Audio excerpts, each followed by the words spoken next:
As a genre, the first-person shooter tends to take itself very seriously. Military-based cover shooters with realistic weaponry that's been heavily researched, giving a real-life simulation of the battlefield. But the game we're looking at today definitely doesn't do that. This game moves away from the serious and headbutts you with its comedy. It's an excellent game from the past and I can't wait to show you it. So today, we're looking at Bulletstorm. You play as Grayson Hunt, old school war hero / assassin, now turned space pirate. You're travelling the cosmos trying to find your old general, Star General Earl Serrano, the most unlikable bastard you'll come across in any media. He tricked you into killing many high profile individuals who later turned out to be innocent, making you a wanted man. When you do finally find him, you charge his prized battleship, taking the bastard down, but in doing so you crash land onto a very hostile planet. It's now up to you and your crewmate Ishii to navigate the hellscape and escape this planet before you're stabbed, shot, eaten, or worse.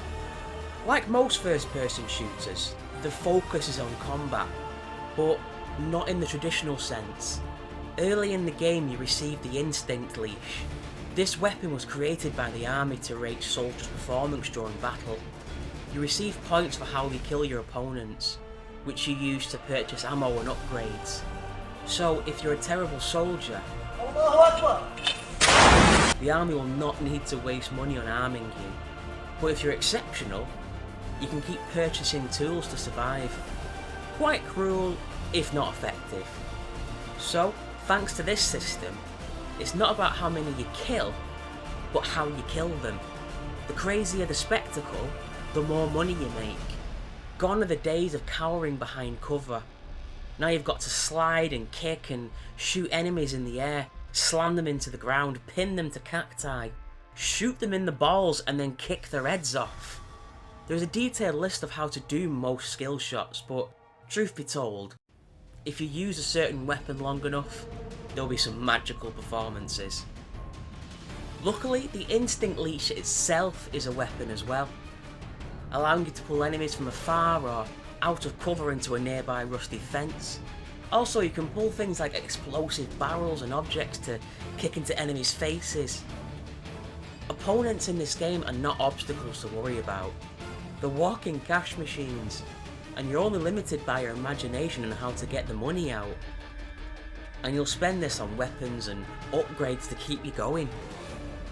There are 3 groups at the Royal Bank of Nasties. Skulls and Creeps, which are your standard humanoid enemies, close and long range opponents with a myriad of weapons and tactics. And then we have the Burnouts, mutated monstrosities that can only be killed by attacking the glowing orange weak spots. But they're still relatively easy to murderate.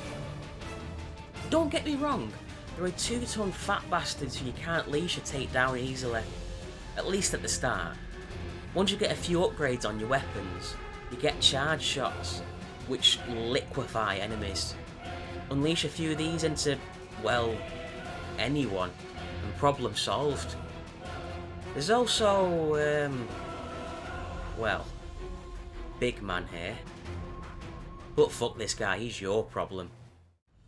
You fire through a huge selection of different environments during your journey. Huge resort-like leisure centres where the surroundings are beautiful, but the buildings themselves are dilapidated. We have hotels where we have to hide from ferocious thunderstorms. They look fantastic with their use of white and blue, but they will wreck your shit. Theme parks where the animatronics are running loose. Meaning you have to duck and dive into a replica city set at night. Botanical gardens where the plants have evolved to be carnivorous and deadly to anyone and anything. It does give a sense of urgency when you go through environments as quick as you do in this game. It shows how fast you're having to push forward in order to survive. And to be honest, as a storytelling device, I like that. The soundtrack is very heavy metal feeling, thrash style music to drive you on in the campaign. The music in games like this tend to be driving forces, stopping and starting when hyper-intense tunes are playing feels weird and counterintuitive. It kicks you up the arse to push you on. The only thing I would say is that none of the soundtrack is very memorable. I can't remember any of the songs at all, other than that they were high intensity, and that's it. During the great days of Blockbuster, when I was but a wee boy of 20-ish, I rented this game, and I'm glad I did. If I'd paid £40 for this game, I would have been very, very annoyed. I'd have probably eaten the disc in despair. For all its variety and quick flow, it's ridiculously short. It does have replayability in that you'll want the crazier and harder to pull off skill shots.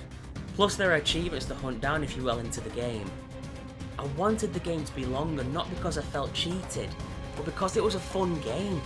It makes sure to move away from the black and shiny grey of Call of Duty games and gives you a wacky adventure that makes fun of itself. Great one-liners from the cast, crazy weapons, and beyond psycho enemies. It's a roller coaster of fun. There was quite a bad graphical glitch towards the end of the game. A really important piece of dialogue was just not said by the characters, so they were just stood there, lips clenched, just nodding at each other. If I hadn't have played it before, I'd have felt robbed of a big story conclusion. My personal opinion of this game is to give it high priority, but only if you can get it cheap. It's not worth full whack on the pricing scale, but it's as fun as hell if you can get it for spare change.